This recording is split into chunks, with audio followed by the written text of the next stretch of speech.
Your next reading is Basics of Portfolio Planning and Construction, end of chapter questions, and question number 1. Which of the following is least? Mind the word least. Which of the following is least important as a reason for a written investment policy statement? The IPS may be required by the regulations. That may be true in many jurisdictions. Having a written IPS is a part of best practice for a portfolio manager. This is true as well. But having a written IPS ensures the client's risk and return objectives can be achieved. This is not a guarantee. That is not possible.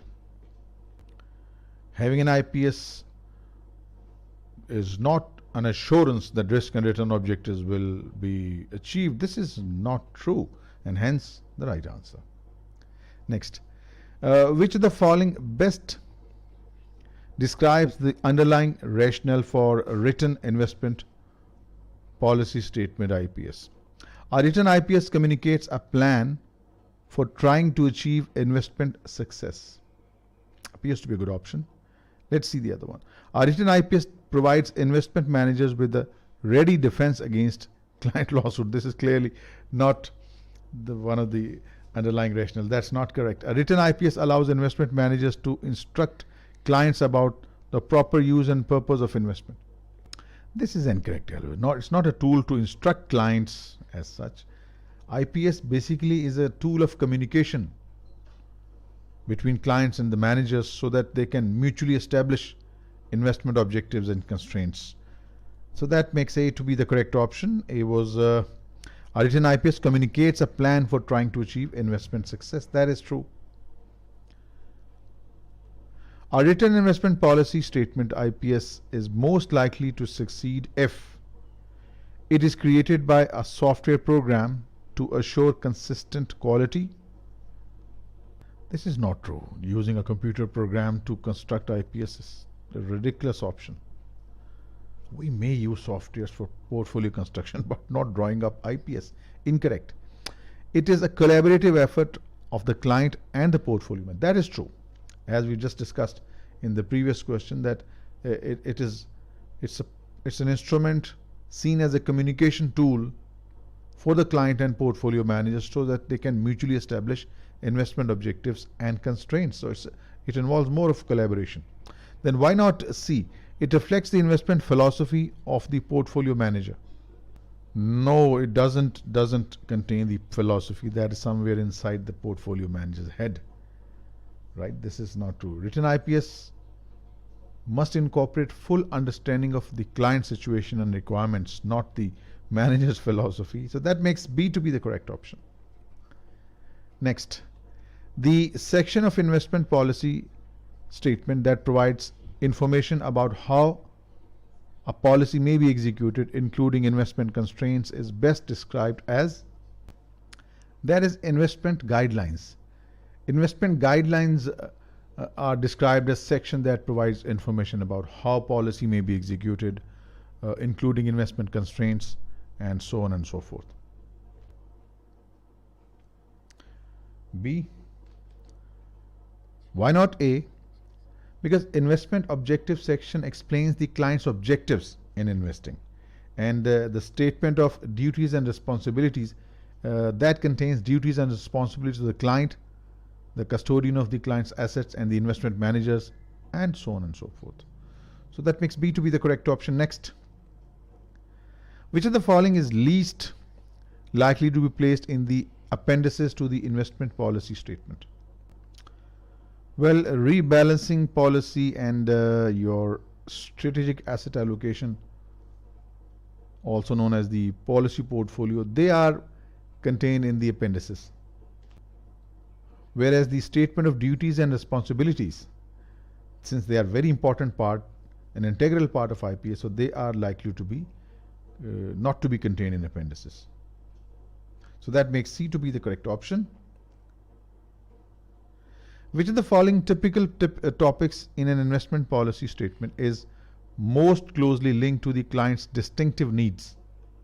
Well, procedures are detailed steps to be taken to keep the IPS current and the procedures to follow to respond to various circumstances. So this is not what we're looking for.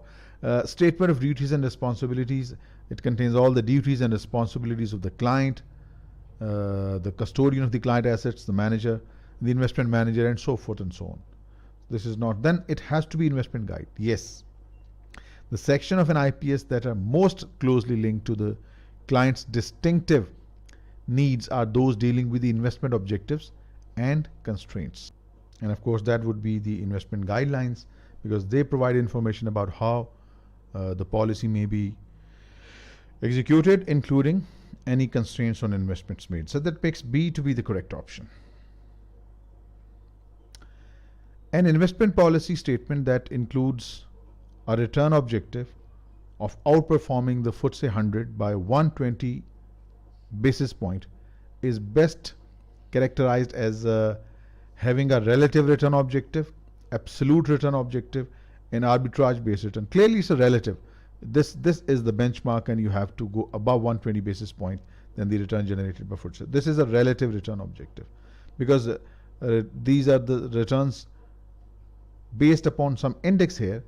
So the objective is best described as a relative return objective here. That makes A to be the correct option. Next. Risk assessment questionnaire for investment management clients are most useful in measuring value at risk. Absolutely no. How would you know this? Through questionnaires. Ability to take risks? No. Rather, we are interested to know the willingness of the client to take risks. That's willingness to take risks, not the ability. Maybe the client is very rich, but is he willing to? So that's what we want to determine. Willingness to take risk, and that makes C to be the correct option. Which of the following best characterizes or is best characterized as a relative risk objective? Value at risk for the fund will not exceed 3 million. This is the absolute measure, not the right option. The fund will not lose more than 2.5 million euros in the coming 12 months. That's again a statement of maximum allowed absolute loss. It's an absolute risk objective. And the fund will not underperform DAX by more than 250 basis points. That is a relative risk objective, and hence that is our right answer. In preparing an investment policy statement, which of the following is most difficult to quantify? Most difficult to. Time horizon is pretty straightforward. Ability to accept risk, but willingness to accept risk, this is something hard. It's quite subjective. This is quite subjective. Ability to accept risk can be assessed through expected income, time horizon, existing wealth relative to liabilities, but willingness, how willing the client is to take risk, this is hard to quantify, and hence the right answer. Okay. After interviewing a client in order to prepare a written investment policy statement, you have established the following. Let us highlight the relevant. The client has earnings that vary dramatically between £30,000 and £70,000 depending on weather patterns in Britain. Okay. So it means the income is quite volatile. There is volatility in income. In 3 of the previous 5 years, the after-tax income of the client has been less than 20,000. The client's mother is dependent on her son, the client, for approximately £9,000 per year. The client's own subsistence needs are approximately 12,000, which leaves him in a very low availability of funds. The client has more than 10 years experience trading investments, including commodity, futures, stock options, and selling stock short. The client's response to the standard risk assessment questionnaire suggests that he has above average risk tolerance. Now, based upon this information, the client is best described as having low ability to take risk, correct, based upon his average income, volatility in income, and the dependency of his mother on him, and high willingness to take risk, correct, because here it says that he has been trading for the last 10 years, and it appears that he has above average risk tolerance, so which means the willingness to take risk. So look no further, A is the right answer. Next. After interviewing a client in order to prepare a written investment policy statement, you have established the following. The client has earnings exceeding 120,000 euros each year for past 5 years. She has no dependents. The client's subsistence needs are approximately 45,000, leaving sufficient cash for investment. The client states that she feels uncomfortable with her lack of understanding of security markets. So this is the problem. She is little uncomfortable. All of the client's current savings are invested in short-term securities guaranteed by an agency of our national government. So she's little risk averse. The client's responses to the standard risk assessment questionnaire suggest that she has low risk tolerance, as shown by her investment. The client is best described as having a low ability to take risk. Wrong. She has significant cash surplus or savings, but a high willingness to take risk. Not a willingness. She's not a risk seeker. She has low risk tolerance. A is incorrect. High ability to take risk. She has deeper pockets, but low willingness to take risk, as shown by the risk assessment questionnaire that showed that she has low risk tolerance. Look no further. B is the right answer. Question 13. A client who is 34 years old widow with 2 healthy young children aged 5 to 7, has asked you to help her form an investment policy statement. She has been employed as an administrative assistant in a bureau of her national government for the previous 12 years. She has 2 primary financial goals: her retirement and providing for the college education for her children. These are 2 primary financial goals.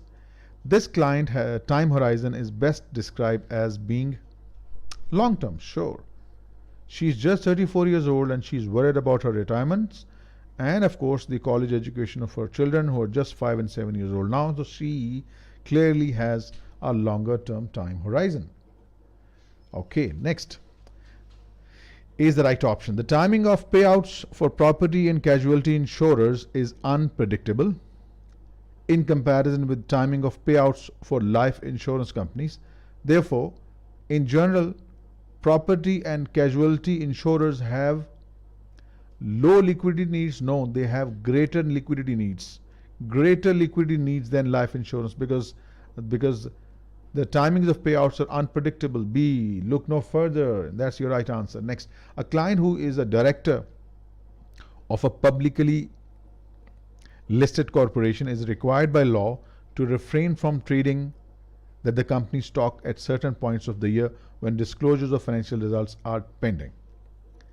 In preparing a written investment policy for this client, this restriction on trading is irrelevant. No, it is very much relevant. It should be included in the IPS. Otherwise, this gentleman, this director, might be booked under the insider's law and you will put his life in trouble. So that makes B to be the correct option. Consider the pairwise correlation of monthly returns of the following asset classes: Brazilian equities, East Asian equities, European equities, and US equities. We have been given their correlations. Brazilian with the East Asian 0.7, Brazilian with the Europeans 0.85, Brazilian with the US this. So they have been given this way: East Asian with Brazilian, East Asian with European, and East Asian with the US, and this, and this. Now, based solely on this information in the above table, which equity asset class is most sharply distinguished from the US equities? Now, since we are just interested in comparing US versus East Asian, European, and Brazilian, so our table that should be the concern to us is this one that is highlighted. Now look at this. The correlation between Brazilian equities and US equities 0.76, East Asian equities 0.88, and European 0.90. What does this tell us? The correlation between the US and Brazilian equities is 0.76, the lowest among these three. So this lower correlation indicates that there is a greater degree of separation between the asset classes in the US and the Brazilian assets. So which means that if we construct an asset portfolio from these equities, so they will have a much sharper differences than the other East Asian and European. So that makes A to be the correct option. Next, Return on asset classes are best described as being a function of failure of arbitrage, exposure to the idiosyncratic risks of these asset classes, exposure to the sets of systematic factors relevant to those asset classes. Let us discuss these options one by one and then get our correct option. Regarding A, the failure of arbitrage. Now this is not correct. The return on asset classes, they are not the function of arbitrage or failure of arbitrage. Correct. Exposure to the idiosyncratic risks. Idiosyncratic risks basically refers to the inherent factors that can negatively impact individual securities, or basically there are very specific risks to the asset which you call the unsystematic risk or or what you call the diversifiable risk. So returns on the assets are best described as being the function of exposure to the idiosyncratic risk. This is incorrect. The right option is that return on asset classes are best described as being a function of exposure to a set of systematic factors, and those systematic factors relevant to the asset classes in the portfolio. That makes C to be the correct option. In defining asset classes as part of the strategic asset allocation decision, pairwise correlation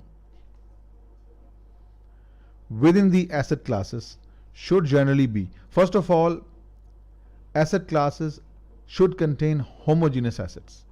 Like if you have an asset class A, B, C, so we should have identical assets in asset class A and B and C. Asset classes should contain homogeneous assets. Paired correlations between these securities in the same class, they would be high within the same asset class, but they should be lower. The correlation between the asset classes, different asset classes, should be lower, and that makes higher than correlations among the asset classes. That makes C to be the correct option. That is, the correlation within the securities in the class would be higher, and the correlation between these two asset classes should be lower, and that makes C to be the correct option, as just discussed a little while ago. Then we have probably the last question. Tactical asset allocation is best described as attempt to exploit arbitrage possibilities among asset classes. That is not tactical.